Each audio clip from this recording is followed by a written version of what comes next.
പ്രിയപ്പെട്ട കൂട്ടുകാരെ, റിട്ടയർമെൻറ്റ് ലൈഫിലേക്ക് എല്ലാവർക്കും സ്വാഗതം. ഇന്ന് ഞാൻ നിങ്ങൾക്ക് വേണ്ടി അവതരിപ്പിക്കുന്നത് MT വാസുദേവൻ നായരുടെ ഒരു കഥയാണ്. കഥയുടെ പേര് കുട്ടിയെടുത്തി എന്നാണ്. വളരെ പ്രസിദ്ധമായ ഒരു കഥയാണ് കുട്ടിയെടുത്തി. വലിയമ്മയ്ക്ക് 2 പെൺമക്കൾ ഉണ്ടായിരുന്നു, കുട്ടിയെടുത്തിയും ജാനുവേടത്തിയും. ജാനുവേടത്തിയെ കാണാനാണ് ചന്തം. വെളുത്തിട്ടാണ്. നീലിച്ച ഞരമ്പുകൾ തെളിഞ്ഞു നിൽക്കുന്ന കൈത്തണ്ടകൾക്ക് വാഴക്കൂമ്പിൻ്റെ മിനുപ്പുണ്ട്. അവർ അടുത്തു വരുമ്പോൾ ചന്ദന സോപ്പിൻ്റെ മണവുമുണ്ട്. എപ്പോഴും അവരുടെ മുണ്ടും ബ്ലൗസും ഒക്കെ വെളുവെളെ തെളിഞ്ഞിരിക്കും. പക്ഷേ എനിക്ക് കൂടുതൽ ഇഷ്ടം കുട്ടിയെടുത്തിയായിരുന്നു. കുട്ടിയെടുത്തി കറുത്തിട്ടാണ്. ജാനുവേടത്തിയുടെ അഭിപ്രായത്തിൽ തൊട്ട് കണ്ണെഴുതാം. ചിരിക്കാതിരിക്കുമ്പോഴും വലിയ 2 പല്ലുകളുടെ അറ്റം പുറത്തു കാണും. അവരുടെ കൈത്തണ്ടയിൽ പിടിക്കുമ്പോൾ ഉണങ്ങിയ വിറകുകൊള്ളിയിൽ പിടിക്കുന്നത് പോലെ. എന്തൊരു പരുപരിപ്പാണ്! കറുത്ത പുള്ളിയുള്ള ജാക്കറ്റാണ് നിത്യവും കാണുക. നിറയെ അഴുക്കും ഉണ്ടാവും. മുണ്ടിൽ മണ്ണും കരിയും കാണാത്ത നേരമില്ല. അടുത്ത് വരുമ്പോൾ വിയർപ്പിൻ്റെയും എണ്ണയുടെയും നനച്ച് നിവർത്താതെ ഇട്ട ഈറൻ തുണിയുടെയും മണമുണ്ട്. ഓക്കാനം വരും. ഒരു കാര്യം വിട്ടുപോയി. കുട്ടിയെടുത്തിയുടെ ഇടത്തെ കാതിൽ മണിയുണ്ട്. മണി എന്ന് വെച്ചാൽ ഒരു കഷ്ണം മാംസം തുറിച്ച് നിൽക്കുന്നതാണ്. അവർ അടുത്ത് വന്ന് നിൽക്കുമ്പോൾ, സംസാരിക്കുമ്പോൾ, തല വേർപെടുത്തിയിരിക്കുമ്പോൾ എല്ലാം ഞാൻ മണിയായിരിക്കും നോക്കുന്നത്. കുട്ടിയെടുത്തി അത് തൊടുന്നത് കാണുമ്പോൾ അറപ്പ് തോന്നുന്നതേ എനിക്കാണ്. എന്നാലും കുട്ടിയെടുത്തിയെ എനിക്കിഷ്ടമായിരുന്നു. വീട്ടിൽ ആർക്കും കുട്ടിയെടുത്തിയെ ഇഷ്ടമല്ല. വലിയമ്മ കാണുമ്പോഴൊക്കെ ശകാരിക്കും. കാരണങ്ങൾ എപ്പോഴും ഒന്നാണ്: അടക്കമില്ല, ഒതുക്കമില്ല, തോട്ടം മുടിയാൻ കാലത്ത് ചണ്ണ പൊട്ടുമെന്നൊരു തത്വവും ശകാരത്തിൻ്റെ കൂടെ വലിയമ്മ പറയും. അതുകൊണ്ടും തീർന്നില്ലെങ്കിൽ നീയാവും കാലത്ത് നക്കുപ്പും നാരായ കല്ലും ഉണ്ടാവില്ല. എപ്പോഴും കേൾക്കാറുള്ളത് കൊണ്ടാവണം കുട്ടിയെടുത്തി അപ്പോൾ ഉറക്കെ ചിരിക്കും. അത് കണ്ടാൽ വലിയമ്മയ്ക്ക് കലി കയറും. അടുത്ത് കിടക്കുന്ന വെട്ടുകത്തിയോ മരക്കൈലോ എടുത്ത് അടിക്കാൻ ഓങ്ങിക്കൊണ്ട് പറയും, പൊയ്ക്കോ എൻ്റെ മുമ്പെന്ന് പൊയ്ക്കോ, ഇതിനെ എൻ്റെ വയറ്റിൽ ഊറിയപ്പോൾ ജന്മം പാഴായി. കുട്ടിയെടുത്തി വലിയമ്മ പറയുന്നത് മിക്കപ്പോഴും അനുസരിക്കില്ല. എൻ്റെ കൂടെ നടന്ന് കളിക്കാനാണ് അവർക്കിഷ്ടം. കയ്യാലയുടെ പിന്നിലിരുന്ന് കൊത്തങ്കല്ല് കളിക്കും. മണലിൽ മാന്തി കുഴിയാനയെ പിടിച്ചു തരും. ഇതൊന്നും വലിയമ്മ കാണാതെ വേണം. എൻ്റെ അമ്മയും കാണാൻ പാടില്ല. കണ്ടാൽ ശകാര എനിക്കല്ല, കുട്ടിയെടുത്തിക്കാണ്. മാളുകുട്ടിയെ വലിയമ്മ വിളിക്കും, ഇടി മുരളുന്ന ശബ്ദത്തിൽ. വിളി കേട്ടില്ലെങ്കിൽ പിന്നത്തെ വിളി, എടി ഒരുമ്പട്ടോളെ. എന്താ അമ്മയ്ക്ക്? കുട്ടിയെടുത്തിക്ക് അത് രസിക്കില്ല. ഒന്നിനോക്കണം പോണ പെണ്ണാടി നീയ്. കുറ്റാടി 2 കച്ച തരാ ഒരുത്തം വരാത്തത്. കുട്ടിയെടുത്തി കളിച്ചു നടക്കാൻ പാടില്ല, ദോഷമുണ്ട്. കുട്ടിയെടുത്തിക്ക് ഒരാൾ വരില്ല. വലിയമ്മ എന്നെ ശകാരിക്കില്ല, ഉപദേശിക്കും. വാസ്വോ, ഈ ഒരു ആൺകുട്ടിയാ, ഈ പെണ്ണിൻ്റെ വാലുമ്പ തൂങ്ങി നടക്കരുത്. വലിയമ്മയ്ക്ക് എനിക്കും ഒരു തത്വം പറഞ്ഞു തരാനുണ്ട്. കല്ലാടും മിറ്റത്ത് നെല്ലാടില്ല. കുട്ടിയെടുത്തി ഒരിടത്ത് അടങ്ങിയിരിക്കില്ല. എല്ലാവരുമായി വഴക്കുകൂടും. കുളക്കടവിൽ നിന്ന് ഓരോ ദിവസം പോരുന്നതും ഓരോ കേസ് ഉണ്ടാക്കിയിട്ടാണ്. ആന്തൂര മീനാക്ഷി അമ്മയുടെ വെള്ളിക്കിണ്ണം വെള്ളത്തിലേക്ക് വലിച്ചെറിഞ്ഞു. ചുമ്മുകുട്ടിയുടെ പുറം അടിച്ചു പൊളിച്ചു. ജലപിശാചുകാരിയായ മൂകാമി അമ്മയുടെ മേലേക്ക് വെള്ളം തെറിപ്പിച്ചു. അങ്ങനെ പലതും. അമ്മയും വലിയമ്മയും 100 വട്ടം വിലക്കിയാലും തുലാത്തിൽ വെള്ളം കോരും. ഉച്ചയ്ക്ക് കുട്ടിയെടുത്തിക്ക് ഒരു സർക്കീട്ടുണ്ട്. ഇല്ലത്ത് വളപ്പിലും വടക്കേതിലും കാളിയുടെ പുരയിലും ആമിനുമ്മയുടെ മുറ്റത്തും ചുറ്റി നടന്നേ തിരിച്ചെത്തൂ. കുട്ടിയെടുത്തി ഒന്നിനോക്കണം പോണ പെണ്ണായതുകൊണ്ട് അങ്ങനെ നടക്കാൻ പാടില്ല. വലിയമ്മ പറഞ്ഞു. വലിയമ്മ പുളിവാറൽ ഓടിയുന്നത് വരെ അടിച്ചു നോക്കി. പക്ഷേ കുട്ടിയെടുത്തി അത് നിർത്തിയില്ല. ഊണ് കഴിഞ്ഞാൽ വലിയമ്മ നടപ്പുരയിൽ കിടന്നുറങ്ങും. അമ്മ വഴക്കിനിടയിലും ജാനുവേടത്തിയുടെ മുറി മുകളിലാണ്. ഊണ് കഴിഞ്ഞാൽ വെറ്റില മുറുക്കി ചുണ്ട് ചുവപ്പിച്ച് മുകളിലെ മുറിയിൽ ചാരുപടിയിൽ കയറിയിരുന്ന് അവർ സരോജിനിയുടെ കടുങ്കൈ പാടാൻ തുടങ്ങും. പതുക്കെയാണ്. ജാനുവേടത്തിക്ക് വായിക്കാൻ അറിയാം, എഴുത്തു പഠിച്ചിട്ടുണ്ട്. കുട്ടിയെടുത്തിയുമായി വഴക്കുണ്ടാക്കുമ്പോഴെല്ലാം അവർ പറയും, കുട്ടിയെടുത്തി ഞാനേ 2 അക്ഷരം പഠിച്ചതാ. ഇടയ്ക്ക് ജാനുവേടത്തിയുടെ മുറിയിൽ ഞാൻ കയറി ചെല്ലും. പാട്ടുപുസ്തകം വായിക്കാത്ത നേരത്തെല്ലാം അവർ കണ്ണാടിയുടെ മുമ്പിലിരുന്ന് നെറ്റിയിൽ തലമുടി ചുരുട്ടി പതിപ്പിച്ചു വെച്ച് കുറുനിരയുണ്ടാക്കാൻ ശ്രമിക്കുകയാവും. അവരുടെ മേലങ്ങാൻ തൊട്ടുപോയാൽ പറയും, ചേക്ക മേത്തൊക്കെ ചെളിയാക്കി. കിടക്ക തൊടരുത്, പാട്ടുപുസ്തകം തൊടരുത്, കാൽപ്പെട്ടിപ്പുറത്ത് വെച്ച കണ്ണാടിയും ചാന്തുകുപ്പിയും മഷിയളുക്കും തൊടരുത്.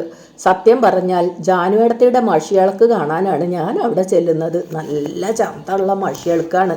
മുക്കാല് വട്ടത്തിൽ അതിന്മേൽ ഒരു കണ്ണാടി പതിച്ചിട്ട് ഉള്ളത്. പക്ഷേ ഞാൻ മുറി കിടന്ന ജാനുവേടത്തിക്കും പരിഭ്രമമായി. ചക്ക മിണ്ടാതിരുന്നോ ചക്ക, അത് തുടണ്ട ചക്ക, അത് തള്ളിയിടും. അവർക്ക് എന്നെ പേര് വിളിച്ചാൽ എന്താ? ചെക്കൻ എന്നല്ല എൻ്റെ പേര്, കുട്ടിയെടുത്തി എന്നെ പേരാണ് വിളിക്കുക. സ്നേഹത്തോടുകൂടി അവർ നീട്ടി വിളിക്കുന്നത് ബാസുവോ എന്നാണ്. അത് കേൾക്കാനായിരുന്നു എനിക്കിഷ്ടം. കുട്ടിയെടുത്തി മുറിയിൽ കിടന്നാൽ ജാനുവെടുത്തി വലിയമ്മയെ വിളിച്ച് കരയാൻ തുടങ്ങും. എന്ത് തൊട്ടാലും നിലവിളിയാണ്. തൊട്ടതൊക്കെ കേടുവന്നു കഴിഞ്ഞു എന്നാണ് കേസ്. വലിയമ്മ പറയുന്നത്, ഏടി അവള് എൻ്റെ താഴെ ഉള്ളതല്ലേ. കുട്ടിയെടുത്തേക്ക് അതിന് മറുപടി പറയാനുണ്ട്. ഞാൻ ഓളുടെ മൂത്തതല്ലേ. ഒരിക്കൽ അയയിലിട്ടിരുന്ന കസവും മുണ്ടൊന്ന് എടുത്ത് കുട്ടിയെടുത്ത് ചുറ്റി നോക്കി. അത് കണ്ടപ്പോൾ ജാനുവെടുത്തേക്ക് സഹിച്ചില്ല. അയിലപ്പടി കരിയാക്കി. ഇനി ഞാൻ ആര്യമ്പാടത്തേക്ക് പോകുമ്പോൾ എന്താ എൻ്റെ ഈശ്വര ചിറ്റുവാ? കുട്ടിയെടുത്ത് കൈ രണ്ടും നിവർത്തി കാണിച്ച് ചോദിച്ചു. എവിടെടി എൻ്റെ കൈമ കരി? അത് കേൾക്കാതെ ജാനുവെടുത്തി മുറവിളി കൂട്ടി. അമ്മേ, ഈ മുണ്ടിൽ അപ്പടി ചെളിയാക്കി. എന്തിനാ അടി ചെറുമിയ? ആവോ, നീ ഒരു സുന്ദരി വന്നിരിക്കുന്നു. കുട്ടിയടത്തി മുണ്ടഴിച്ച് ചുരുട്ടിക്കൂട്ടി അവരുടെ മുഖത്തേക്ക് പുച്ഛത്തിൽ ഒരു ഏറു കൊടുത്തു. ഞാൻ വിചാരിച്ചു അത് നന്നായി, അവർക്ക് അങ്ങനെ വേണം. സുന്ദരി അച്ഛാ കുട്ടിയടത്തേക്ക് വലിയ നഷ്ടമല്ലല്ലോ. എൻ്റെ നാമൂസിൻ്റെ അടുത്ത് വേണ്ടാട്ട മോളെ, കോലി ഞാൻ അടിച്ച് തിരിക്കും. ജാനു എടുത്തി വേഗത്തിൽ അടങ്ങി. അടിക്കുമെന്ന് പറഞ്ഞാൽ കുട്ടിയടത്തി അടിക്കും. വാ ബാസുവോ. കുട്ടിയെടുത്ത് എൻ്റെ കൈയും പിടിച്ചു നടന്നു. ഇല്ലത്തെ മേലെ വളപ്പിലെ മാവിൻ ചുവട്ടിലേക്കാണ് നേരെ പോയത്. ഇല്ലത്തെ എല്ലാവരും ഉറങ്ങുകയാവും. മാങ്ങ എറിയാൻ പറ്റിയ സമയമാണ്. നമുക്ക് മാങ്ങ എറിയാം. കുട്ടിയെടുത്തേക്ക് എറിയാൻ പറ്റുമോ? എന്താണ് എനിക്കെറിഞ്ഞാൽ? പെണ്ണുങ്ങൾക്ക് മാങ്ങ എറിയാൻ വയ്ക്കോ? എന്നാ കണ്ടോ? അതെനിക്ക് രസമായി തോന്നി. ആണുങ്ങൾക്ക് എറിയാനാകൂ എന്നാണ് ഞാൻ ധരിച്ചിരുന്നത്. കുട്ടിയെടുത്തേക്ക് എറിയാൻ വേണ്ട കല്ല് പെറുക്കാൻ തുടങ്ങിയപ്പോൾ അവർ പറഞ്ഞു, കല്ലെടുത്ത് എറിഞ്ഞ ഒച്ച കേൾക്കും, താറി മതി. ഒച്ച കേട്ടാൽ കുഞ്ചു നമ്പൂതിരി മുറ്റത്ത് ചാടി തലയിൽ കയ്യും വെച്ച് നിലവിളിക്കും. ആസത്താണ് കുഞ്ചു നമ്പൂതിരി. വീണ് കിടക്കുന്ന ഒരു മാങ്ങം കൂടി എടുക്കാൻ സമ്മതിക്കില്ല. കുട്ടിയെടുത്തി തറി വെട്ടി. നീ മാറി നിന്നോ. ഞാൻ ബഹുമാനത്തോടെ മാറി നിന്നു. കുട്ടിയെടുത്തി തറി വീശി എറിഞ്ഞു. നോക്കുമ്പോൾ എത്ര ഉയരത്തിലാണ് എത്തുന്നത്. തുപ്രൻ എറിഞ്ഞാലും കൂടി അത്ര എത്തില്ല. എൻ്റെ അറിവിൽപ്പെട്ട ഏറ്റവും നല്ല ഏറുകാരൻ അന്ന് തുപ്രനായിരുന്നു.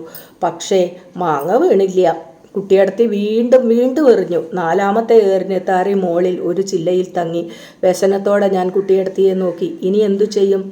അപ്പോൾ കുട്ടിയടത്തിക്ക് ഒരു അരിശം കയറി. ബാസുവോ, നീയാ അഴുവിൻ്റെ മോളിൽ കയറി നിൽക്ക്. നമ്പൂരി അച്ഛൻ മുറ്റത്ത് ചാടുമ്പോൾ പറഞ്ഞോ. ഞാൻ അനുസരണയോടെ ഉയർന്ന അഴുവിൻ്റെ മുകളിൽ കയറി കാവൽ നിന്നു. എന്താണ് കുട്ടിയടത്തിയുടെ ഭാവം? അവർ ചുറ്റുമൊന്ന് കണ്ണോടിച്ച് ഉടുത്ത മുണ്ടിൻ്റെ താഴത്തെ രണ്ടറ്റവും അരയിലെടുത്തു കുത്തി നേരെ മാവിൽ കയറാൻ ആരംഭിച്ചു. ഓ, അത്രയ്ക്കും ഞാൻ കരുതിയിരുന്നില്ല. അഴുവിൻ്റെ മുകളിൽ മനക്കലെ മുറ്റത്തേക്കും മാവിൻ്റെ മുകളിലേക്കും മാറി മാറി നോക്കിക്കൊണ്ട് ഞാൻ നിന്നു. അണ്ണാനെ പോലെ കുട്ടിയടത്തി കയറുന്നു. ഇത് ജാനുവെടുത്തി കാണണം. അവർക്ക് പൊട്ടു തൊടാനും സരോജിനിയുടെ കടുങ്കൈ വായിക്കാനും മാത്രമേ അറിയൂ. മരം കയറാനാവില്ല, മാങ്ങ പറിക്കാനാവില്ല. നോക്ക് ബാസുവോ. നോക്കിയപ്പോൾ കുട്ടിയടത്തി കൗളിയിൽ ഒരു കാൽ ആട്ടിക്കൊണ്ടിരുന്നു, ചിരിക്കുന്നു. ഞാൻ കൈകൊട്ടി ചിരിച്ചുപോയി. കുട്ടിയടത്തി മാങ്ങ പൊട്ടിച്ച് കരിയിലകൾ മൂടിക്കിടക്കുന്ന ഭാഗത്തേക്ക് എറിഞ്ഞു. അപ്പോഴാണ് മുളങ്കൂട്ടത്തിനപ്പുറത്തു നിന്ന് ഒരു ചിരി. ഞാൻ തിരിഞ്ഞു നോക്കിയപ്പോൾ കുട്ടിനാരായണൻ നിന്ന് പരിഹസിച്ചു ചിരിക്കുകയാണ്. കുട്ടിയടത്തി അവനെ കണ്ടതായി നടിച്ചില്ല. പെണ്ണ് മരം കയറി അവൻ ആർത്തു വിളിച്ചു. ഈ ചെറുക്കൻ എന്താ? അല്ലെങ്കിലും അവൻ അങ്ങനെ തന്നെയാണ്. കുട്ടിയെടുത്തി പരിഭ്രമം കൂടാതെ താഴത്തിറങ്ങി വന്നു. അരയിൽ കുത്തിയ മുണ്ടിൻ്റെ കോന്തല താഴ്ത്തിയിട്ട് മാങ്ങ പെറുക്കിക്കൂട്ടി. അപ്പോഴും കുട്ടിനാരായണൻ നിന്ന് അലറുകയാണ്. പെണ്ണ് മരം കയറി. ഈശ്വര, കുഞ്ചു നമ്പൂതിരി കേൾക്കല്ലേ, ഞാൻ പ്രാർത്ഥിച്ചു. തേക്കിലയിൽ മാങ്ങ പൊതിഞ്ഞ് എൻ്റെ കൈവശമേൽപ്പിച്ച് കുട്ടിയെടുത്തി നാരായണൻ്റെ അടുത്തു ചെന്നു. ഒന്നും ചോദിക്കാതെ നേരെ അവൻ്റെ ചെകിട്ടത്ത് ഒരടി വെച്ചു കൊടുത്തു. അവനത് കിട്ടണം. പെണ്ണുങ്ങൾക്ക് മരം കയറിയാൽ എന്താ? അവനപ്പോൾ എങ്ങനെ പകരം വീട്ടണമെന്ന് ആലോചിക്കുകയായിരുന്നു. അത് മനസ്സിലാക്കിയിട്ടാവണം കുട്ടിയെടുത്തി കൈ ഉയർത്തിക്കൊണ്ട് പറഞ്ഞു, വാഞ്ചി പോത്തൻ പൊട. കുട്ടിനാരായണൻ പോയി. ഓടിയെന്നാണ് പറയേണ്ടത്. പക്ഷേ ആ കേസ് വലിയമ്മയുടെ അടുത്തെത്തി. കുറ്റങ്ങൾ രണ്ടായിരുന്നു. ഒന്ന് മാവിന്മേൽ കയറി, രണ്ട് ആൺകുട്ടിയായ നാരായണനെ അടിച്ചു. ഡിയേ മാൾക്കുട്ടിയെ ഈ മരം കയറിയോ? കേറിയോടി കേറി. അതിനെന്താ? ഞാൻ പേടിച്ചൊന്നും അറിയാത്തവനെ പോലെ അമ്മയുടെ അടുത്തു ചെന്നിരുന്നു. ഒന്നി നോക്കണം പോരണ ഒരു പെണ്ണ നീ നിശണ്ടോടി. കുട്ടിയടത്തി മിണ്ടുന്നില്ല. ആണില്ലെങ്കിൽ 4 പേരുടെ തൂണിനെങ്കിലും പേടിക്കണടി. അതിനും മറുപടിയില്ല. നിന്റെ ശീലം ഞാൻ നന്നാക്കും. പിന്നെ അടി വീഴുന്ന ശബ്ദമാണ്. 1 2 3. ഇനി മരം കയറുവോ?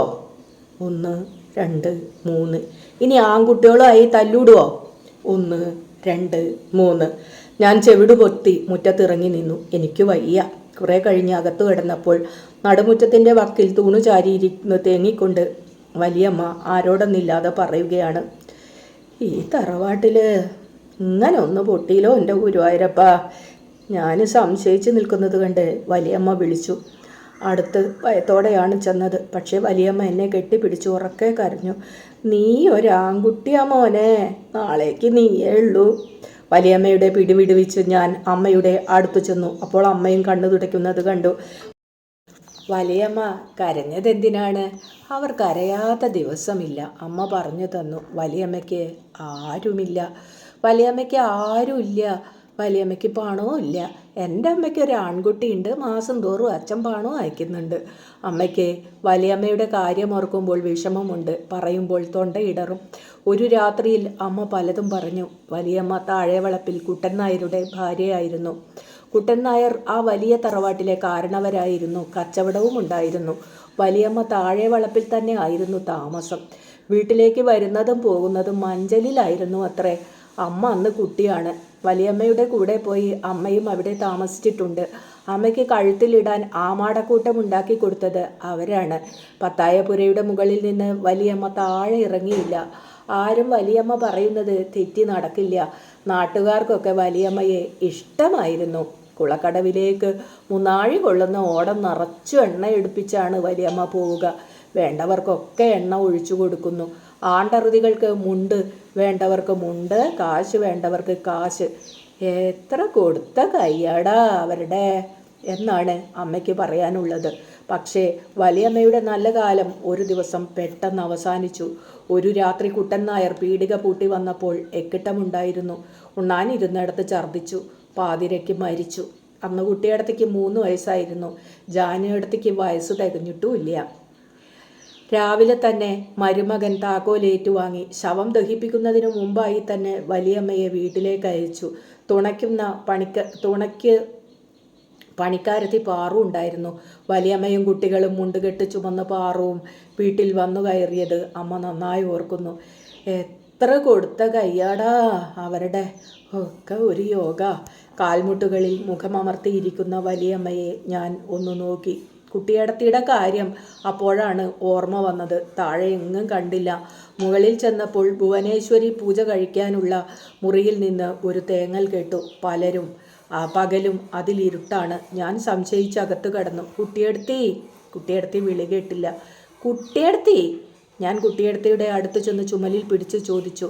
വലിയമ്മ ഒരുപാട് തച്ചുവോ? തേങ്ങുന്നതിനിടയിൽ കുട്ടിയടത്തി മൂളി. വല്ലാതെ വേദനിച്ചോ? പിന്നെന്തിനാ കുട്ടിയടത്തി കരയണ്? കുട്ടിയടത്തി എന്നെ കെട്ടിപ്പിടിച്ച് എൻ്റെ കവിൾ അമർത്തിക്കൊണ്ട് പറഞ്ഞു. കുട്ടിയടത്തി കരയില്ല. വിയർപ്പും കണ്ണീരും കൊണ്ട് നനഞ്ഞ മാറത്ത് മുഖമർത്തി കിടക്കുമ്പോൾ എൻ്റെ നെഞ്ചിലും തേങ്ങലുണ്ടായിരുന്നു. ബാസുവിന് കുട്ടിയടത്തിയെ ഇഷ്ടാണോ? ആ, കുട്ടിയടത്തീനെ ആർക്കും ഇഷ്ടമില്ല. എൻ്റെ മുഖത്ത് കണ്ണീർ വീണു. പലപ്പോഴും ഞാൻ ആലോചിച്ചു പോയി, കുട്ടിയടത്തിയെ ആർക്കും ഇഷ്ടമില്ലേ? വലിയമ്മ ശകാരിക്കുന്നു, ചിലപ്പോൾ അടിക്കുന്നു. അമ്മയും ശകാരിക്കുന്നുണ്ട്. ജാനുവടത്തിക്ക് അവരെ കണ്ടും കൂടാ. കുട്ടിയടത്തിക്ക് അറുത്തത് കൊണ്ടായിരിക്കും, കാതിൽ മണിയുള്ളത് കൊണ്ടായിരിക്കും. ജാനുവടത്തിയെ ആരും ചീത്ത പറയുന്നില്ല. അവർക്ക് നല്ല ഒരാൾ വരുമെന്ന് കേൾക്കുന്നു. വലിയമ്മയ്ക്ക് ജാനുവടത്തിയോട് കൂടുതൽ സ്നേഹമായിരുന്നു. തിരുനാവായിക്ക് വാവ് വിളിക്കാൻ പോകുമ്പോൾ ജാനുവടത്തിയാണ് കൊണ്ടുപോവുക. ആര്യമ്പാടത്ത് കൂത്ത് കാണാൻ പോകുമ്പോഴും ഒരിക്കൽ കുട്ടിയടത്തിയും പുറപ്പെട്ടു. അപ്പോൾ വലിയമ്മ ശകാരിച്ചു, പെണ്ണേ മിണ്ടാണ്ട് ഒരിടത്തിരുന്നോ. അതിൽ പിന്നെ വിളിച്ചാലും കുട്ടിയടത്തി പോവില്ല. വടക്കേതിലെ പാർവതി അമ്മയുടെ ആൺകുട്ടിയെ കാണാൻ പോകുമ്പോൾ, ചോലയിലെ വലിയമ്മയുടെ ദീനം കാണാൻ പുറപ്പെട്ടപ്പോൾ, കാലായ കളത്തിലെ അയ്യപ്പൻ വിളക്കിന് എല്ലാം വലിയമ്മ വിളിച്ചു. പക്ഷേ കുട്ടിയടത്തി പറഞ്ഞു, അമ്മയ്ക്ക് കൂടെ കൊണ്ടുപോവാനേ. ഞാൻ ചന്തം ബോധിക്കില്ല. അതു കേൾക്കുമ്പോൾ വലിയമ്മയുടെ മട്ടുമാറുകയായി, ശപിക്കുകയായി. കൂരുത്തം കേട്ടോളെ, നീ ഇരിക്കുന്നിടത്ത് മുത്തങ്ങാപ്പുല്ലും കൂടി ഉണ്ടാവില്ല. കുട്ടിയടത്തേക്ക് ശാപം പേടിയില്ല, ചെകുത്താനെയും ബ്രഹ്മരക്ഷസനെയും കൂടി പേടിയില്ല. കുട്ടിയടത്തിയുടെ ശിഷ്യനായ ഞാനും ധീരനായിരുന്നു. അവരെനിക്ക് ഉപദേശങ്ങൾ തന്നിട്ടുണ്ടല്ലോ. ബ്രഹ്മരക്ഷസ് വന്നാൽ തിരിഞ്ഞു നോക്കാതെ ഒരു കല്ലെടുത്തെറിഞ്ഞാൽ മതി. ചെകുത്താൻ വന്നാലോ, നാരായണായ നമ എന്ന് ഉച്ചത്തിൽ 3 വട്ടം ജപിക്കുക. നാരായണന്റെ പേര് കേട്ടാൽ ചെകുത്താൻ നിൽക്കില്ല. പക്ഷെ ഭഗവതിയെ എനിക്ക് ഭയമായിരുന്നു. മച്ചിനകത്താണ് ഭഗവതി. അതിൻ്റെ മുമ്പിലൂടെ എച്ചിലായോ അയിത്തമായോ നടക്കാൻ പാടില്ല. മത്സ്യം കൊണ്ടുപോകാൻ പാടില്ല. മച്ചിൻ്റെ വാതിലിന് നേർക്ക് കിടക്കാൻ പാടില്ല. എന്തെങ്കിലും ഭഗവതിക്ക് പിടിക്കാത്തത് ചെയ്താൽ ഓർക്കാൻ തന്നെ ഭയമാണ്. അമ്മ വിത്തെറിയും. അമ്മ എന്നാൽ ഭഗവതി, വിത്തിന് വസൂരി എന്നർത്ഥം. മച്ചിനകത്ത് എനിക്ക് മാത്രമേ പ്രവേശനമുള്ളൂ.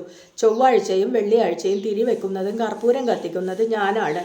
ചെറിയ പെൺകുട്ടികൾക്ക് കിടക്കാം, വയസ്സു ചെന്ന പെണ്ണുങ്ങൾക്കും ആവാം, മറ്റുള്ളവർക്ക് പാടില്ല. കുട്ടിയടത്തി ഒരിക്കൽ മച്ചിൻ്റെ വാതിൽ തുറന്ന് അകത്ത് കടന്ന് നിലവിളക്കിലെ എണ്ണ ഊറ്റിയെടുത്ത് തലയിൽ പുരട്ടി. വലിയമ്മ അത് കണ്ടു. കത്തുകണ്ടി പൊട്ടിച്ചു. എന്താടി മാൾക്കുട്ടിയെ നീ കാട്ടണ്? എന്താമ്മേ, എണ്ണല്ലാഞ്ഞിട്ടില്ലേ? വലിയമ്മ ശിരസിൽ കൈവച്ചു പറഞ്ഞു. എൻ്റെ തോന്നിയാസം കൊണ്ട് ഇവിടെ മുടിക്കും. എന്തിനാ പറഞ്ഞിട്ട് കണ്ടില്ലേ, അതോഗതി നല്ലാണ്ടുണ്ടാ. വലിയമ്മ അന്നു തന്നെ നമ്പൂതിരിയെ കൊണ്ട് പുണ്യാഹം തളിപ്പിച്ചു. എന്നിട്ടും എന്തെല്ലാം ആപത്തുകളാണ് ഉണ്ടാവുക എന്ന് ഭയപ്പെട്ടുകൊണ്ടാണ് 2-3 ദിവസം വലിയമ്മ കഴിച്ചുകൂട്ടിയത്. മച്ചിൽ ഭഗവതിയുടെ നിക്ഷേപമുണ്ടെന്നാണ് എല്ലാവരുടെയും വിശ്വാസം. അപ്പുക്കുട്ടപ്പണിക്കർ ഒന്ന് രാശി വെച്ചാൽ പറയും, ഈ തറവാട്ടിൽ ഒരു ചൊവ്വുണ്ട്. ചൊവ്വ എന്ന് വെച്ചാൽ ഭഗവതി ഉഗ്രമൂർത്തിയാണ്. മഴ പോലെ വന്നതിനെ മഞ്ഞുപോലെ ആക്കും. ചൊവ്വായപ്പെട്ട മൂർത്തിയാണ്. മഴ പോലെ വന്നതിനെ മഞ്ഞുപോലെ ആക്കും. ചൊവ്വായപ്പെട്ട ധനവും ഇവിടെ ഇരിപ്പുണ്ട്. സുഹൃതം ചെയ്ത തറവാടാണ്. ആ സുഹൃതം തൊട്ട് കളിക്കാനായിരുന്നു മറ്റൊരിക്കൽ കുട്ടിയടത്തിയുടെ ഭാവം. കുട്ടിയടത്തി പറഞ്ഞു, നമുക്ക് മച്ച് കിളയ്ക്കണം. ഞാൻ വിറച്ചുപോയി. ഭഗവതി ഇരിക്കുന്ന മച്ച് കിളയ്ക്കുക. പേടിക്കണ്ടടാ, നീ കാവല് നിൽക്കണം. നിക്ഷേപം ഉണ്ടോന്ന് നോക്കാലോ. അമ്മ വിത്തെറിയുന്ന കാര്യമോർത്തപ്പോൾ ഞാൻ തളർന്നുപോയി. ഭഗവതിയുടെ എന്തിനാ ഭഗവതിക്ക് നിക്ഷേപം? ആലോചിച്ചപ്പോൾ അത് ശരിയാണെന്ന് തോന്നി. നിക്ഷേപം അവിടെ മണ്ണിൽ കിടക്കുന്നത് കൊണ്ട് കാര്യമൊന്നുമില്ല. കിട്ടിയാൽ ചെയ്യാവുന്ന കാര്യങ്ങൾ ഒരുപാടുണ്ട്. എന്നാലും ഭഗവതി വെറുതെ വിടുമോ? ദോഷല്ലേ? അതിനാരടാ നിക്ഷേപം മുറ്റത്തിലോ തോട്ടത്തിലോ കറുപ്പും പണിയെടുക്കുന്നുണ്ടെങ്കിൽ അവനെ വിളിച്ച് ഒരു കുല പഴുക്കടയ്ക്ക പറപ്പിച്ചു വാങ്ങും. 2 എണ്ണം അവനും കൊടുക്കും. എന്നിട്ട് പറയും, കറുപ്പാ, അനക്ക് ഓർമ്മയുണ്ടോ, 124 ആളുണ്ടായിരുന്ന ഒരു തറവാടാ അത്. കറുപ്പൻ ഉച്ചത്തിൽ പറയും, ഉണ്ട്. ദാ ആ മേലെ കളമിറ്റത്തായിരുന്നു കാളത്തൊഴുത്ത്. അടിയനന്ന് ഈ ചെറിയമ്പരാൻ്റെ അത്രേ ഉള്ളൂ. എന്നെ ചൂണ്ടിക്കാണിച്ചുകൊണ്ടാണ് അത് പറയുക. ഗോവിന്ദമാമയ്ക്ക് എത്ര പറഞ്ഞാലും മതിയാവില്ല. പല പ്രാവശ്യം ഞാൻ കേട്ടിട്ടുള്ളതാണ്. വാഴയും മുരിങ്ങയും നിൽക്കുന്നിടത്തായിരുന്നു കയ്യാല. അന്നത്തെ അടുക്കള കിണർ നികത്തിയതാണ് ആ കാണുന്ന കുഴി. 5-ാം പൊരി ഉണ്ടായിരുന്നിടത്താണ് വലിയമ്മയുടെ കോഴിക്കോട്. ഗോവിന്ദമാമ മുറ്റത്തിറങ്ങി 4 വട്ടം അങ്ങോട്ടും ഇങ്ങോട്ടും നടക്കും. മതിൽ പിടിച്ചു നിന്ന് തോട്ടത്തിലൊട്ടാകെ ഒന്ന് നോക്കി ആരോടൊന്നില്ലാതെ പറയും, വാഴ പിരിഞ്ഞു വയ്ക്കാറായിരിക്കണോ? ആരും അത് ശ്രദ്ധിക്കാറില്ല. ശ്രദ്ധിക്കണമെന്ന് അമ്മാമ്മയ്ക്ക് നിർബന്ധമില്ലെന്നും തോന്നും. പത്തായപ്പരയുടെ കൂട്ടൊന്ന് മാറണം. കറുപ്പൻ കേട്ടാൽ മൂളും, കറുപ്പാ, അടിയപ്പെടണ്ടേ? നനക്ക് നിശ്ചയുണ്ടോ? അന്ന് എഴുത്തച്ഛൻ താമസിക്കണത് ഈ മുറിയിലാ.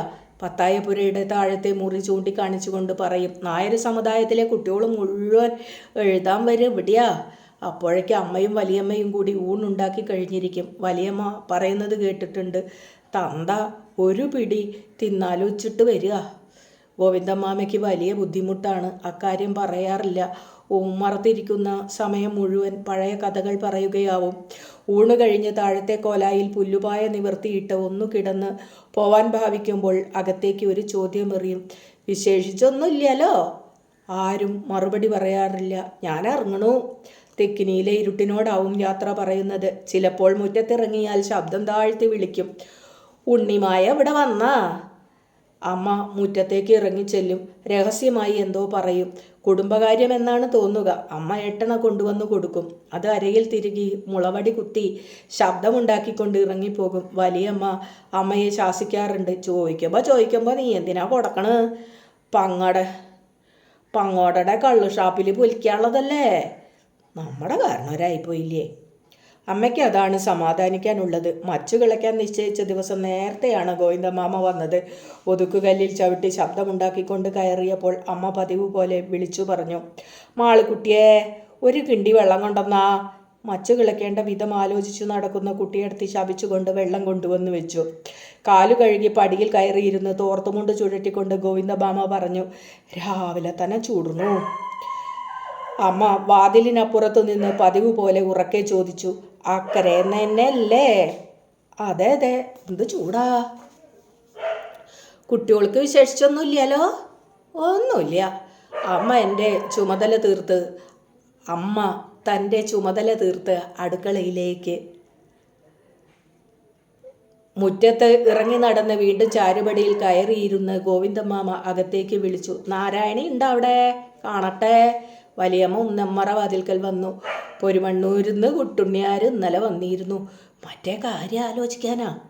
വലിയമ്മ മൂളി. ചെക്കന് കുറച്ച് ഭൂമിയുണ്ട്. അച്ഛൻ നമ്പൂരിയാ. 19 തെങ്ങുള്ള പറമ്പ് സ്വന്താ. അല്പം ആലോചിച്ച് ഗോവിന്ദമാമ ചോദിച്ചു, പെണ്ണിനിത് എത്രയാ വയസ്സ്? മാളുകുട്ടിക്ക് 19 തികഞ്ഞു. ജാനുവിന് 16 വരണ കന്നിയിലേ തികയൂ. തെറ്റില്ല. മറ്റന്നാൾ അവരിവിടെ വരും. വലിയമ്മയ്ക്ക് പരിഭ്രമമായി. ഓപ്പണ്ടാവില്ലേ? ഒന്നുകൂടി ഉച്ചത്തിൽ വലിയമ്മ ചോദിച്ചു. ഓപ്പണ്ടാവില്ലേന്ന്? തിരക്കുണ്ട് എനിക്ക്, പക്ഷെ കാര്യത്തിന് വരാതെ വയ്ക്കുമോ? ഞാൻ വരാം. പന്നെ ഉത്സാഹിച്ചാലേ ഇത് നടക്കൂ. ഒക്കെ യോഗം പോലെ വരും. തോണി കടന്ന് പാഞ്ഞിട്ട് കാര്യമല്ല. അത് ഗോവിന്ദമാമ മടങ്ങിപ്പോകുമ്പോൾ വലിയമ്മ അമ്മയുടെ കയ്യിൽ നിന്ന്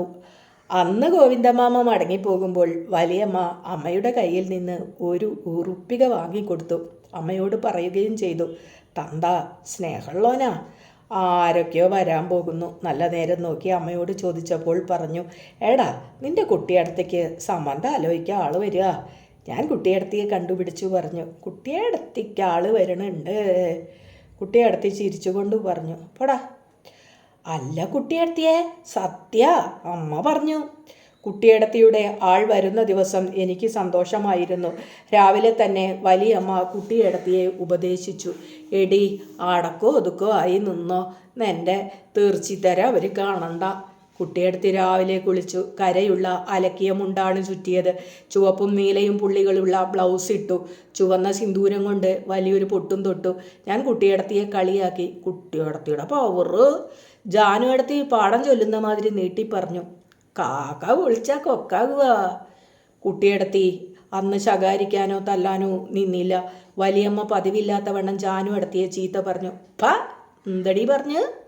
വലിയമ്മ പോയപ്പോൾ ജാനു അടുത്ത് പിന്നെയും പറഞ്ഞു, കുട്ടിയടത്തിനെ പിടിക്കാണ്ടിരിക്കില്ല.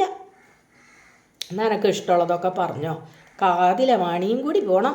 അപ്പോൾ ജാനു അടുത്തേക്ക് ഒന്ന് കൊണ്ടതു തന്നെ എന്ന് ഞാൻ നിശ്ചയിച്ചതാണ്. പക്ഷേ കുട്ടിയടുത്ത് ജനാലയിൽ കൂടി പുറത്തേക്ക് നോക്കി പതുക്കെ പറഞ്ഞു, ദൈവം തന്നതല്ല ജാനുവോ. ഗോവിന്ദമാമയും വേറെ 3 ആളുകളും വന്നു. അയൽവക്കത്തു നിന്നും വാങ്ങിക്കൊണ്ടുവന്നു വെച്ച നരിയുടെ ചിത്രമുള്ള പുൽപ്പായ നിവർത്തിയിട്ട് കൊടുത്തു. കാപ്പിയും പലഹാരങ്ങളും തയ്യാറുണ്ട്. കാപ്പി കൂടി കഴിഞ്ഞ് ഉമ്മറത്ത് അവർ മുറുക്കിയിരിക്കുമ്പോൾ ഞാൻ ഒച്ചയുണ്ടാക്കാതെ കുത്തഴിയിലൂടെ എത്തി നോക്കി. ഏതാ കുട്ടിയാടത്തേക്ക് വന്ന ആള്? ഗോവിന്ദമാമ കൂടാതെ 3 പേരുണ്ട്. ഒരാളെ കുപ്പായം ഇട്ടിട്ടുള്ളൂ. അയാളാവും. കുപ്പായക്കാരൻ തന്നെയാവും, ഞാൻ നിശ്ചയിച്ചു. ഗോവിന്ദമാമ അകത്തേക്ക് വിളിച്ചു പറഞ്ഞു, കൂലിക്കുഴി അത്തിരി വെള്ളം കൊണ്ടെന്നാ. വലിയമ്മ അത് കാത്തു നിൽക്കുകയായിരുന്നു എന്ന് തോന്നും. ചെറിയ ഓട്ടുപാത്രത്തിൽ വെള്ളമെടുത്ത് കുട്ടിയടത്തിയുടെ കയ്യിൽ വെച്ചു കൊടുത്തു വലിയമ്മ പതുക്കെ പറഞ്ഞു, ചെല്ല്. കുട്ടിയടത്തി വെള്ളം കോലായുടെ വക്കത്ത് വെച്ച് തിരിച്ചു പോന്നു. ഉമ്മറത്തിരിക്കുന്നവർ കുറേ നേരം കൂടി സംസാരിച്ചു. ഒടുവിൽ യാത്ര പറഞ്ഞിറങ്ങി. ഗോവിന്ദമാമയും അവരുടെ കൂടെ ഇറങ്ങി. ഒരാഴ്ചയ്ക്ക് ശേഷം ഗോവിന്ദമാമ വന്നപ്പോൾ വലിയമ്മ ഉമ്മറത്തേക്ക് ഓടിയെത്തി. എന്താ പറഞ്ഞത്? ശരിയായില്ല.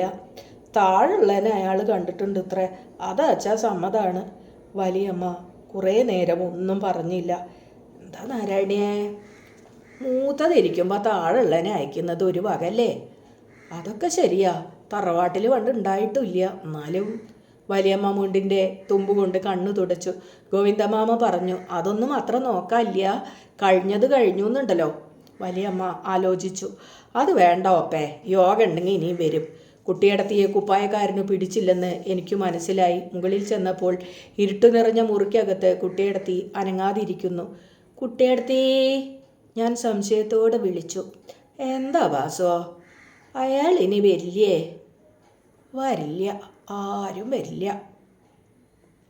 അടുത്ത മാസത്തിലും ഗോവിന്ദമാമ ആളുകളെ കൂട്ടി വന്നു. അന്നും കുട്ടിയടത്തി കുളിച്ച് കണ്ണെഴുതി പൊട്ടു തൊട്ടു. കരയുള്ള മുണ്ടും പുള്ളിയുള്ള ബ്ലൗസും പുറത്തെടുത്തു. ഒരു കിണ്ടി വെള്ളവും കൊണ്ട് അന്നും കുട്ടിയടത്തി കോലായിലേക്ക് പോയി. അവർ പടിയിറങ്ങിയ ഉടനെ കുട്ടിയടത്തി മുകളിലെ ഇരുട്ടുമുറിയിലിരുന്ന് കരയാൻ തുടങ്ങി.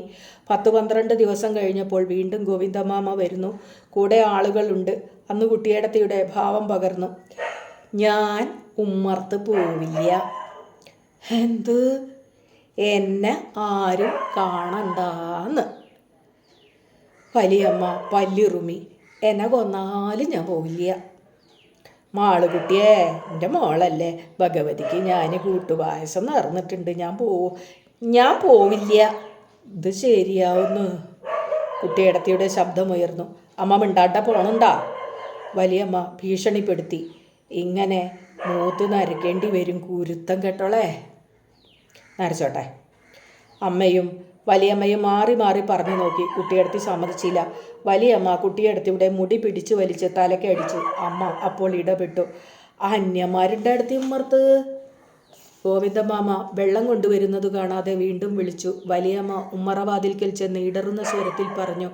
മാളുകുട്ടി തൊടാൻ പാടില്ലാണ്ടിരിക്കുക.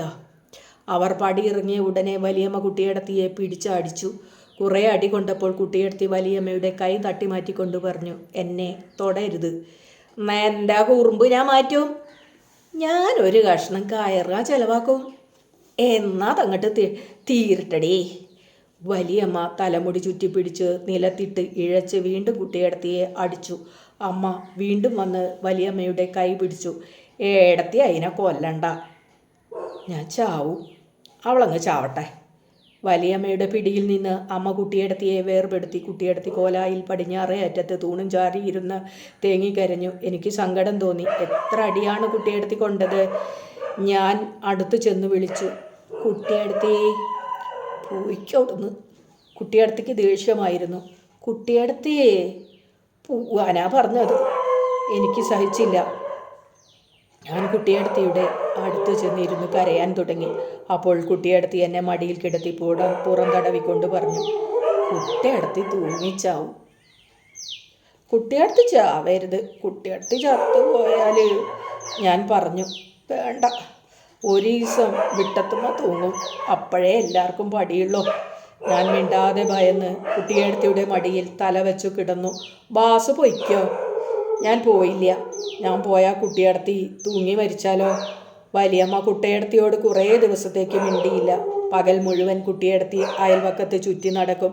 ഭക്ഷണത്തിൻ്റെ നേരമാവുമ്പോൾ അടുക്കളയിൽ വരും. വലിയമ്മ പാത്രത്തിൽ എന്തെങ്കിലും വിളമ്പി വെച്ചിട്ട് പറയും. നക്കിക്ക. അമ്മ കുട്ടിയടത്തിയെ ഉപദേശിച്ചു. നീയേ പ്രായപൂർത്തിയായ ഒരു പെണ്ണാ, അങ്ങനെ തെണ്ടി അടക്കരുത്. പക്ഷേ കുട്ടിയടത്തി അനുസരിച്ചില്ല.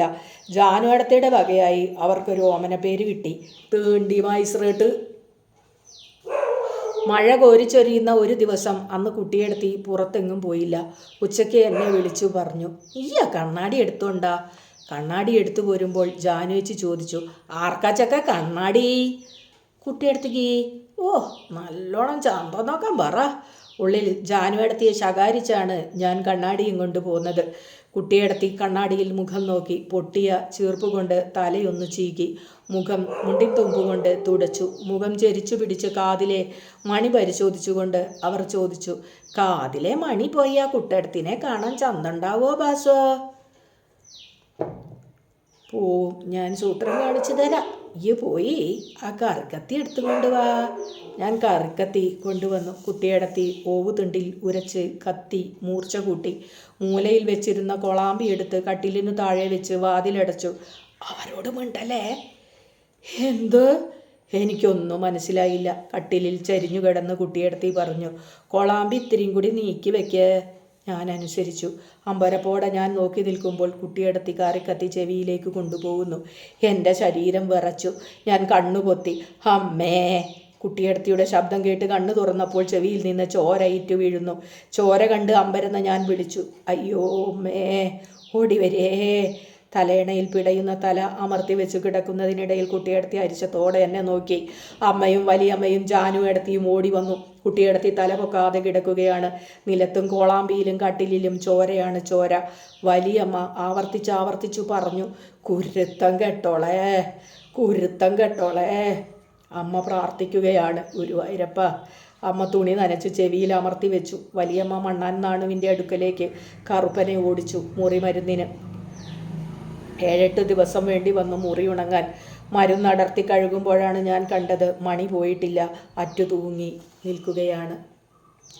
കുട്ടിയെടുത്തി കണ്ണാടി എടുത്തു നോക്കി. ഒന്നേ നോക്കിയുള്ളൂ. അടുത്ത നിമിഷം കണ്ണാടി ഒരു മൂലയിൽ വീണു തകർന്നു. മടം പിടിച്ചുകൊണ്ട് അവർ ഇറങ്ങിപ്പോകുമ്പോൾ ഞാൻ കണ്ടു അവരുടെ കവിളിൽ കണ്ണീരൊഴുകുന്നു. കുട്ടിയെടുത്തി ആരോടും മിണ്ടാതായി. എന്നോടുകൂടി അധികം സംസാരിക്കില്ല. ഉച്ചയ്ക്ക് പുറത്തിറങ്ങുമ്പോൾ എന്നെ വിളിക്കില്ല. ഞാൻ കൂടെ പുറപ്പെട്ടാൽ പറയും, നീ പോരണ്ട. എതിർക്കാൻ എനിക്ക് ധൈര്യമില്ല. ഒരു ദിവസം മേലെ മുകളറ്റത്തെ മാവിൻ ചുവട്ടിൽ മാങ്ങ വീണിട്ടുണ്ടോ എന്ന് നോക്കി ഞാൻ തിരിച്ചു പോരുകയായിരുന്നു. നട്ടുച്ച. ഇടവഴിയിലേക്ക് ഇറങ്ങിയപ്പോൾ പാമ്പിൻകാവിൻ്റെ അപ്പുറത്ത് നിന്ന് കുട്ടിയടത്തിയുടെ ചിരി കേൾക്കുന്നു. നോക്കിയപ്പോൾ ഞാൻ അത്ഭുതപ്പെട്ടുപോയി. കുട്ടിയടത്തിയുണ്ട്, അപ്പുണ്ണിയുമായി സംസാരിക്കുന്നു. വടക്കേ വീട്ടുകാരുടെ മേൽപ്പുറത്തുള്ള ചെറിയ വീട്ടിലെ തള്ളയുടെ മകനാണ് അപ്പുണ്ണി. എനിക്ക് അവനെ കണ്ടും കൂടാ. മുഖത്ത് നോക്കാൻ വയ്യ. ഒരു കണ്ണ് ചത്ത മീൻ പൊന്തിയ പോലെയാണ്. അവൻ കൽപ്പണിക്കാരനാണ്. മണ്ണിൻ്റെ നിറമുള്ള മുണ്ടുടുത്തുകൊണ്ടേ അവനെ കണ്ടിട്ടുള്ളൂ. ഞാൻ അടുത്തെത്തിയപ്പോൾ അപ്പുണ്ണി ധൃതിയിൽ ഇടവഴിയിലേക്ക് ഇറങ്ങി നടന്നു. കുട്ടിയെടുത്തി അരിശത്തോടെ ചോദിച്ചു, ഈ എന്തിനാ ഇങ്ങോട്ട് പോന്ന്? കുട്ടിയെടുത്തി എന്തിനാ പോന്ന്? എൻ്റെ തന്തട പിണ്ണം വയ്ക്കാൻ. അപ്പോൾ എനിക്ക് കരച്ചിൽ വന്നു. എന്നോട് വേണ്ടാത്തത് പറഞ്ഞില്ലേ? കുട്ടിയെടുത്തിക്ക് അത് മനസ്സിലായി. കരണ്ട, കുട്ടിയെടുത്തി വെറുതെ പറഞ്ഞതല്ലേ, മോൻ പറഞ്ഞു കൊടുക്കരുത് കേട്ടോ. ഞാൻ പറയും, തന്തയ്ക്ക് വിളിച്ചു എന്ന് പറയും. എൻ്റെ തന്തയ്ക്കല്ലേ വിളിച്ചത്? അതല്ല മോൻ, മറ്റത് പറയരുത്. എന്ത് പറയണ്? അതെ, ആ പുണ്യോട് വർത്താനം പറഞ്ഞത് പറയാ. ഇല്ല, ഞാൻ പറഞ്ഞില്ലേ, കുട്ടിയടത്തി ഉച്ചയ്ക്ക് പാമ്പിങ്കാവിൻ്റെ പറകിൽ നിന്ന് അപ്പുണ്ണിയോട് സംസാരിക്കുന്നത് പിന്നെയും പലപ്പോഴും കണ്ടു. ഒരു ദിവസം കുട്ടിയടത്തി പറയുകയാണ്, അപ്പുണ്ണി നല്ല ആളാണെന്ന്. കുട്ടിയടത്തിക്ക് കുപ്പിവള കൊണ്ടുവന്ന് കൊടുത്തിട്ടുണ്ട്. അതൊക്കെ സോപ്പ് പെട്ടിയിൽ സൂക്ഷിച്ചു വച്ചിരിക്കുകയാണ്. പറയുമോ? പറയില്ല. നിനക്ക് ഞാൻ റബ്ബർ പന്ത് കൊണ്ടുവന്ന് തരണ്ട്. എവിടുന്നാ കുട്ടിയടത്തിക്ക് പന്ത്? ഞാൻ കൊണ്ടുവരാൻ പറയണ്ട്. ആരോട്? അതൊക്കെ ഉണ്ട്. കുട്ടിയെടുത്തി എന്നെ കെട്ടിപ്പിടിച്ച് കവിളത്ത് ഒരു ഉമ്മ തന്നു. സന്ധ്യ. കോലായിൽ തൂണും ചാരിയിരുന്ന് ഞാൻ നാമം ചൊല്ലുകയാണ്. അമ്മ അടുക്കളയിൽ എന്തോ ജോലി ചെയ്തിരുന്നു. വലിയമ്മ ഉമ്മറത്തിരുന്ന് റാന്തലിൻ്റെ കുപ്പി തുടയ്ക്കുകയാണ്. അപ്പോൾ കറുപ്പൻ പടിക്കൽ തല ചൊറിഞ്ഞുകൊണ്ട് വന്നു നിന്നു. വലിയമ്മ ചോദിച്ചു, എന്താ കറുപ്പാ? ഉമ്പ്രാളത്തിനോട് ഒരു സംഗതി പറയാണ്ടായിരുന്നു. പറഞ്ഞോ കറുപ്പാ? ഉമ്പ്രാളൊന്നും നിരീക്കരുത്. എന്താ സംഗതി കറുപ്പാ? അടിയനും ദണ്ണണ്ട് പറയാൻ.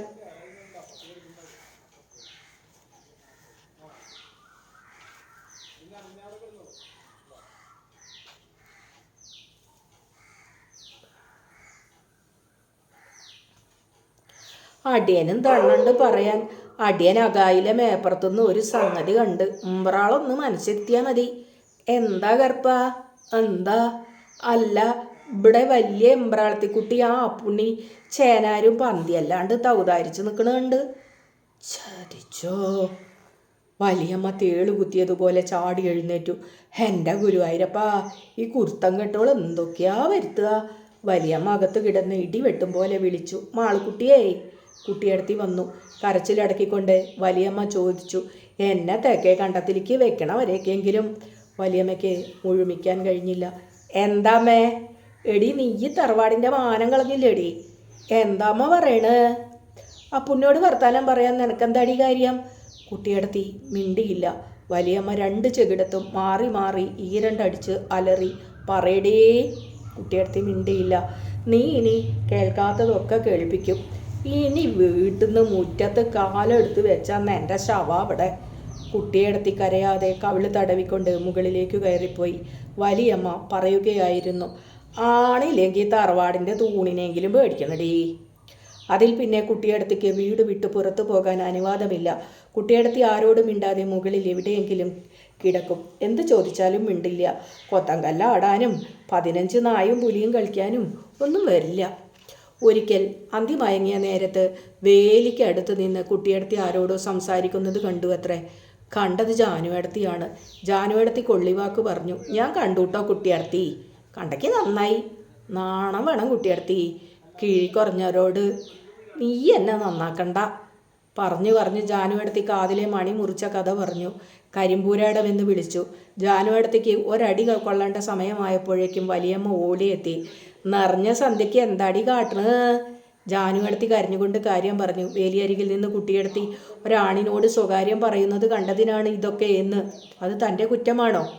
വലിയമ്മ നെറുകയിൽ കൈവച്ച് തളർന്നിരുന്നു. അമ്മ പിറുപിറുത്തു. തറവാട് കെടുത്തു. വലിയമ്മ പൊടുന്നനെ മൂലയിൽ ചാരി വെച്ചിരുന്ന ചൂലെടുത്ത് കുട്ടിയടത്തിയെ തലങ്ങും വിലങ്ങും അടിച്ചു. ഒന്നുകിൽ നീ നന്നാവണം, അല്ലെങ്കിൽ ചാവണം. കുട്ടിയടത്തിയെ കൊല്ലുമെന്ന് തോന്നി. ഞാൻ പേടിച്ച് അമ്മയെ കെട്ടിപ്പിടിച്ചു. പറടേ, ഇനി ഇത് കേൾക്കുക. വീണ്ടും അടി. കുട്ടിയടത്തിയെ തല്ലണ്ടമ്മ. ഞാൻ എൻ്റെ അമ്മയോട് കരഞ്ഞു പറഞ്ഞു. അവൾക്കത് കൊള്ളണം മൂദേവി. കുട്ടിയടത്തി കരയുന്നില്ല. അടി വീഴുമ്പോൾ വാതിൽ പലക പിടിച്ചുകൊണ്ട് നിന്ന് പുളയുകയാണ്. വീണ്ടും അടി. ഇത് കേൾക്കോ? അടി. ഞാൻ ചാവും. ഈ ചാവടി. ഞാൻ എൻ്റെ പ്രാണം കളയും. നീ ചാവടി. ചൂലിൻ്റെ കെട്ടഴിഞ്ഞ് ഈർക്കിൽ ചിതറി. വലിയമ്മ ഒരലർച്ചയോടെ നിലത്തു കിടന്ന് ഉറക്കെ കരയാൻ തുടങ്ങി. ഞാൻ അമ്മയുടെ മാറിൽ നിന്ന് മുഖമുയർത്തി നോക്കുമ്പോഴും വാതിൽ പലകയിൽ പിടിച്ചു നിന്ന് കണ്ണുകളടച്ച് കുട്ടിയടത്തി പറയുകയായിരുന്നു, ഞാൻ ചാവും. അന്നു രാത്രി വീട്ടിൽ ഒച്ചയും അനക്കവും ഉണ്ടായിരുന്നില്ല. ആരും സംസാരിച്ചിരുന്നില്ല. കുട്ടിയടത്തി നടപ്പുരയിൽ ഒരരികിൽ പായിൽ കമിഴ്ന്നു കിടക്കുകയായിരുന്നു. വലിയമ്മ ഉണ്ടില്ല. അമ്മ ചെന്നു വിളിച്ചപ്പോൾ കുട്ടിയടത്തിയും വേണ്ടെന്ന് പറഞ്ഞു. അപ്പോൾ ജാനുവടത്തിക്കും ചോറ് വേണ്ട, എനിക്കും ചോറ് വേണ്ട. അമ്മ നിർബന്ധിച്ചു. എനിക്ക് വേണ്ട. പതിവില്ലാത്ത മട്ടിൽ അമ്മ എൻ്റെ തുടയ്ക്കൊരടി വെച്ചു തന്നു. ഒരു കാരണം കിട്ടാൻ ഞാൻ കാത്തു നിൽക്കുകയായിരുന്നു. പൊട്ടിക്കരഞ്ഞുകൊണ്ട് ഞാൻ കുട്ടിയടത്തിയുടെ പായിൽ ചെന്നു വീണു. കുട്ടിയടത്തി തളർന്ന സ്വരത്തിൽ ചോദിച്ചു, പാസുണ്ടോ? എനിക്ക് വേണ്ട. അമ്മ കിടക്കാൻ വന്നു വിളിച്ചു. ആരോടൊന്നില്ലാതെ അരിശത്തോടെ ഞാൻ പറഞ്ഞു, ഞാൻ അവിടെയാ കിടക്കണ്. കുട്ടിയടത്തി എന്നെ കെട്ടി പിടിച്ചു കിടന്നു. മറവാതിലും അടുക്കളവാതിലും കൊട്ടിയടയ്ക്കുന്നത് കേട്ടു. വിളക്കുകൾ കെട്ടു. എനിക്ക് ഉറക്കം വരുന്നില്ല. കുട്ടിയടത്തിയും ഉറങ്ങിയിട്ടില്ലെന്ന് തോന്നി. അവരുടെ നെഞ്ചോട് അടുത്തു കിടക്കുമ്പോൾ തേങ്ങൽ കേൾക്കാം. ഇരുട്ടിൽ കുറേ നേരം കണ്ണു തുറന്ന് കിടന്ന ശേഷം ഞാൻ പതുക്കെ വിളിച്ചു, കുട്ടിയടത്തി. ഉറങ്ങിക്കോ. വല്ലാതെ വേദനിച്ചുവോ? ഇല്ല, ഉറങ്ങിക്കോ. അവരുടെ നനഞ്ഞ മാറിടത്തോട് ചേർന്ന് ഞാൻ കിടന്നു. ബാസു നല്ല കുട്ടിയാവണം. അമ്മയും വല്യമ്മയും ഒക്കെ നോക്കണം. ഞാൻ മൂളി. എൻ്റെ പുറത്ത് കുട്ടിയടത്തിയുടെ വിരലുകൾ താളം പിടിച്ചു. ഉറങ്ങിക്കോ മോൻ, ഉറങ്ങിക്കോ. പതുക്കെ ഞാൻ കണ്ണുകളടച്ചു. പുലരുമ്പോൾ ഒരു നിലവിളി കേട്ട് ഞെട്ടിത്തെറിച്ചാണ് ഞാൻ ഉണർന്നത്. കണ്ണു തിരുമ്മി നിവർന്നപ്പോൾ അമ്മയും വലിയമ്മയും നെറുകയിൽ കൈവച്ച് നിലവിളിക്കുന്നു. ജാനുവടത്തിയും ഉണ്ട്. വല്യമ്മയെ കെട്ടിപ്പിടിച്ചു കരയുന്നു. ഭയപ്പാടോടെ ഞാൻ നോക്കി. അപ്പോൾ നടപ്പുരയുടെ ഉത്തരത്തിൽ നിന്ന് ഒരു കയറിൻ തുമ്പത്ത് കുട്ടിയടത്തിയുടെ ശരീരം ആടുകയായിരുന്നു.